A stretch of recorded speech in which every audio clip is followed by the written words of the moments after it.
So today I'm talking about the Pratitya Samutpada. I won't be referring to the Yoga Vasishta. Instead I'm going to be clarifying, I think, what was described in chapter 187. And any good book in Buddhism has got a description of this, but I'm using D.T. Suzuki's Essays in Zen Buddhism. He gives the 12 links in a footnote on page 129. And the first two links in the chain which describe our situation, which describe our ordinary situation, our ignorance and our psychological tendencies. Ignorance is avidya. This means not knowing. Most of us wander around and get on with our lives not really knowing what's going on or what the score is. We operate at a very surface level.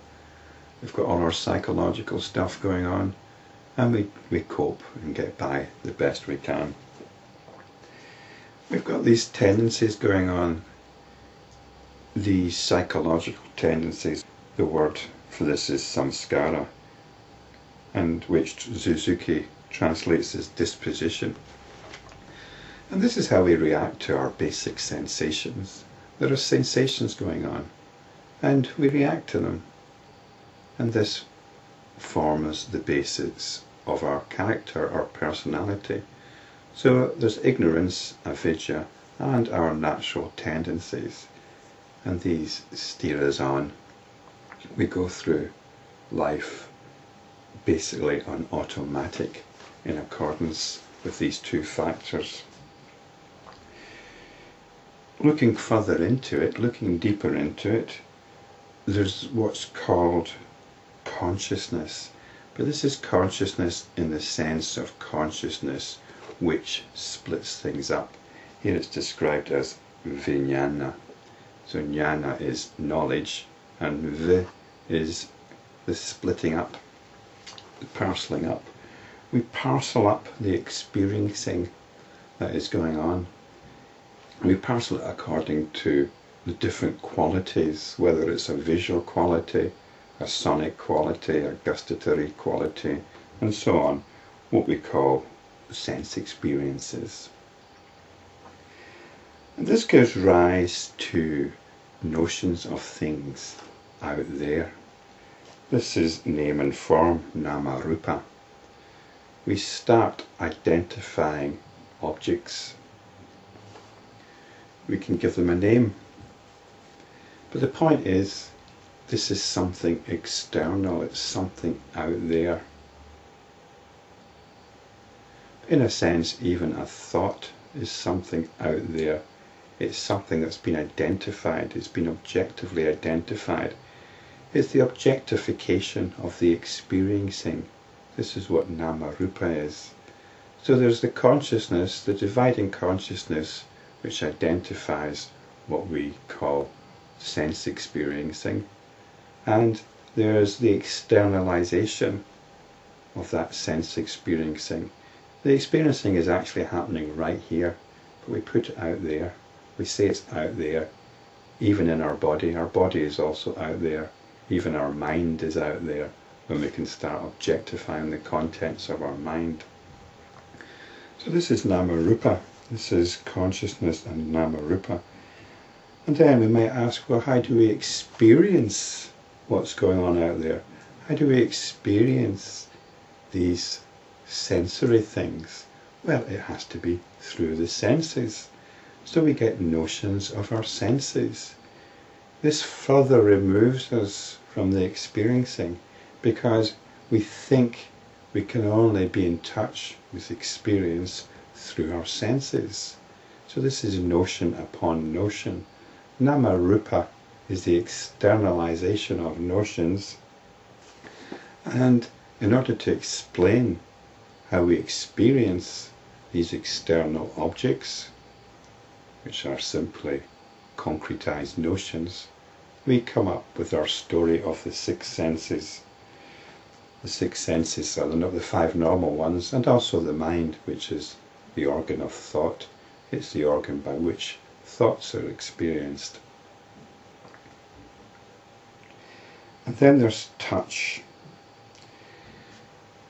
And this is a further concretization, or this is the more explicit concretization of these notions.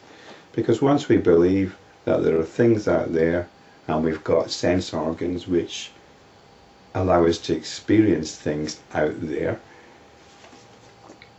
then we've concretized it. We've concretized it. It's become real. This concretization represents solid reality.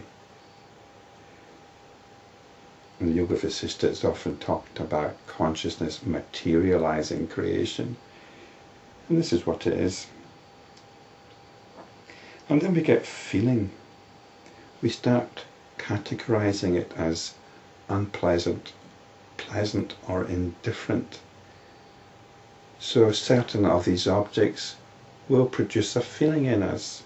It could be a thought, it could be something out there, a person, a thing, a nice piece of landscape. We get a network of feelings building up. These feelings can be positive, negative, or indifferent. And based on these feelings, we want to attract the pleasant ones and reject the unpleasant ones. So we have desire and aversion. This is the dynamic which builds up. And we don't want to let go. So we've got desire and then clinging. Desire might seem very similar to clinging. But desire is wanting something, and clinging is not wanting to let go. We don't actually want to let go of our notional reality.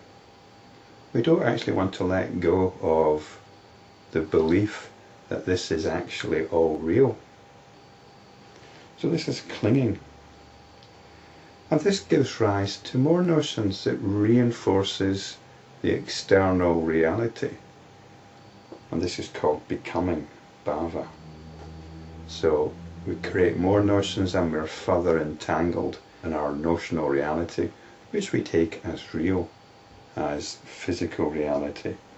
And to deny this is surely simply nothing other than madness. And finally there's birth, and then the last link is old age and death. And this corresponds to the first two. It corresponds to the automatic life that we lead.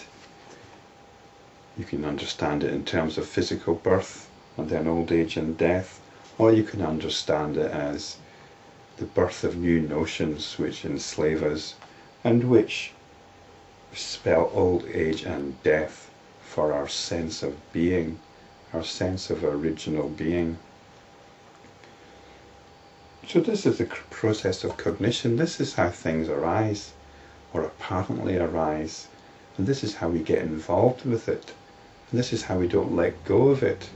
We passionately cling to our beliefs, to what we think is the reality of our notions, rather than understanding the notional nature. So, and on it goes. This birth, old age and death is the same as ignorance and our disposition. And this is what's going on from moment to moment.